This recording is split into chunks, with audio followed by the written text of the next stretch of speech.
Pernah nggak sih kalian ngerasa deg-degan atau takut salah waktu mau coba ngerawat kendaraan sendiri? Tenang, kalian nggak sendirian kok. Banyak banget pemula yang ragu buat sekedar nyentuh mesin kendaraannya. Tapi di panduan kali ini, kita bakal ubah rasa takut itu jadi keahlian. Lewat penjelasan yang santai ini, saya bakal tunjukin ke kalian betapa gampang dan amannya ganti oli kendaraan sendiri di rumah. Nggak perlu mekanik pro, nggak ada istilah teknis yang bikin pusing, cuma butuh kalian, beberapa alat sederhana, dan pastinya kepuasan karena bisa hemat waktu plus uang. Oke, mari kita mulai. Alur kita hari ini gampang banget. Kita akan bahas persiapan dan keamanan, lanjut ke menguras oli bekas, lalu mengisi oli baru, mengecek volume oli, mengenali kesalahan umum, dan ditutup dengan pembuangan yang aman. Kita langsung masuk aja ya. Bagian pertama, persiapan dan keamanan. Ini tentang ngebekalin diri kalian sebelum mulai megang kunci-kunci. Persiapan itu kuncinya ya. Ini rahasia mutlak biar proses ganti oli kalian sukses, bersih, dan 100% aman. Jangan sampai panik di tengah jalan gara-gara lupa nyiapin alat, olinya keburu tumpah kemana-mana. Nah, amunisi yang kalian butuhin itu simple. Wadah besar buat nampung oli, corong, kain lap, dan pastinya oli sama filter baru. Tapi coba perhatiin alat yang pertama deh, kunci ring. Sebisa mungkin hindari pakai kunci pas terbuka. Kenapa? Soalnya kunci ring itu nyengkram baut pembuangan dari semua sisi, jadi minim banget resiko ngerusak ulir atau bikin bautnya slack. Slack itu benar-benar mimpi buruk buat mekanik pemula. Kalian juga bakal butuh tang biasa sama kain lap bersih buat buka tutup pengisian oli nanti. Pastiin semuanya udah siap dan gampang dijangkau sebelum kalian mulai kerja.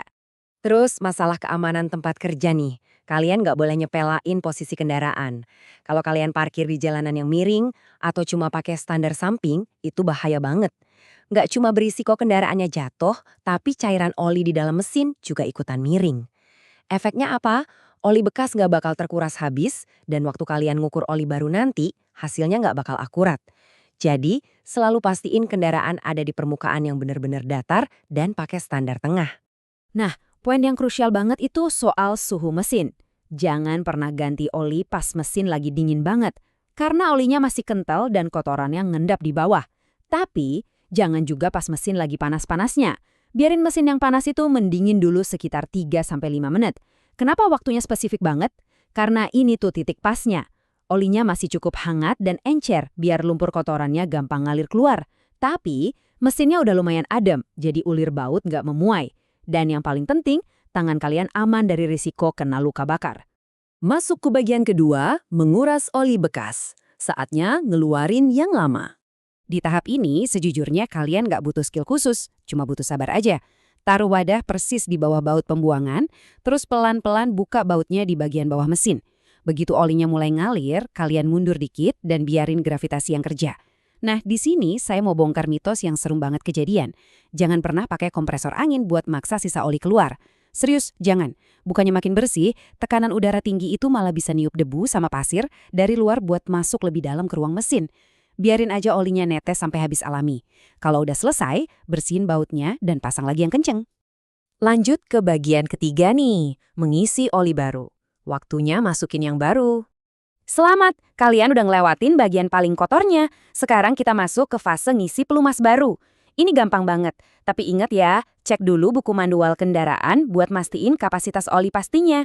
Oke, saatnya buka tutup pengisian di atas mesin. Ini ada pro tip nih. Kalau tutupnya keras, jangan langsung dijepit pakai tang. Lapisin dulu tutup plastiknya pakai kain lap, baru deh jepit dan putar pakai tang. Ini biar tutupnya nggak lecet, retak, atau hancur. Kalau udah kebuka, pasang corong dan tuang pelan-pelan oli baru yang warnanya kuning keemasan itu sesuai takaran. Kalau udah pas, pasang lagi tutupnya dan pastiin benar-benar rapat. Bagian keempat, mengecek volume oli. Kita butuh pemeriksaan yang presisi di sini. Oke, olinya udah masuk, tapi kerjaan kita belum kelar. Buat urusan kesehatan mesin, nebak-nebak volume oli itu sama sekali nggak boleh. Harus presisi. Makanya kita pakai yang namanya dipstick. Buat yang belum tahu, dipstick ini tongkat pengukur kecil yang biasanya nempel di bawah tutup pengisian oli. Cara pakainya simpel kok. Cabut dipsticknya, lap dulu pakai kain bersih biar sisa olinya hilang. Terus, masukin lagi dipstick itu ke lubang oli, tapi nggak usah diputar atau dikencengin ya. Habis itu tarik keluar lagi. Nah, batas area yang basah di ujung tongkat itulah indikator volume oli aktual di dalam mesin kalian sekarang. Yuk kita baca indikatornya. Di ujung dipstick itu ada 2 tanda, batas min atau minimum dan max atau maksimum. Kalau olinya cuma nyentuh batas min, mesin rawan banget overheat, jadi wajib ditambah. Titik paling ideal atau sweet spotnya itu posisinya pas di bawah garis max. Sambil ngecek ini, coba deh perhatiin warnanya. Oli yang baru itu kelihatan bening, cerah, keemasan banget. Beda jauh sama oli lama kalian yang hitam dan butek berdebu kan? Masuk ke bagian kelima, kesalahan umum. Apa aja sih yang harus dihindari? Nah, coba kita pikirin bareng-bareng bentar deh. Apa yang sebenarnya terjadi kalau kita nuang terlalu banyak oli ke dalam mesin? Secara logika mungkin kita mikir, wah, oli kan pelumas yang bagus, makin banyak ya makin awet dan mulus dong mesinnya. Sayangnya, itu salah besar. Ngasih oli berlebihan ke mesin, itu justru kesalahan yang sangat fatal. Kelebihan oli itu bisa jadi bencana. Waktu volumenya kebanyakan, komponen di dalam mesin yang harusnya muter cepet kayak poros engkol malah tenggelam di lautan pelumas. Mesin jadi harus kerja ekstra keras cuma buat belah cairan itu. Makanya tarikan kendaraan kerasa berat dan loyo banget. Terus, tekanan yang numpuk di ruang mesin yang tertutup itu pasti bakal nyari jalan keluar. Akibatnya apa? Karet sil mesin bisa jebol, oli bocor kemana-mana, dan bahkan olinya bisa masuk ke ruang bakar yang bikin knalpot kalian ngeluarin asap putih ngebul. Jadi patuhi terus batas kapasitas dari pabrikan ya. Ada lagi nih kesalahan gede lainnya. Terlalu nafsu pas ngencengin baut pembuangan di bawah mesin. Memang sih harus kuat biar nggak lepas. Tapi ya jangan berlebihan kayak lagi adu panco juga. Kalau diputar terlalu keras, ulir logam di bak oli itu bisa terkikis dan akhirnya dol. Kalian mungkin nggak nyadar saat itu juga. Tapi pelan-pelan kendaraan kalian bakal netesin oli pas lagi diparkir, ninggalin genangan di lantai, dan bahaya banget kalau sampai olinya habis di tengah jalan. Cukup kencengin dengan tarikan tangan yang pas dan mantap aja. Bagian keenam dan terakhir, pembuangan aman. Ini soal cara kita ngelindungi lingkungan.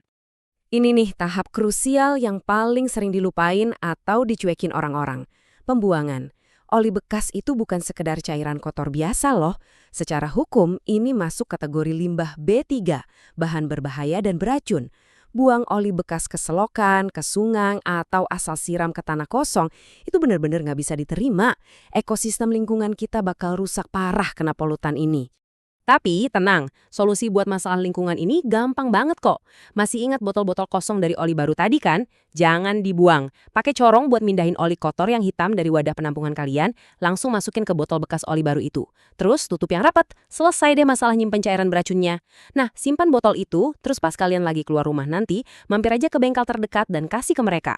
Mereka punya fasilitas resmi buat nampung dan daur ulang limbah kayak gini.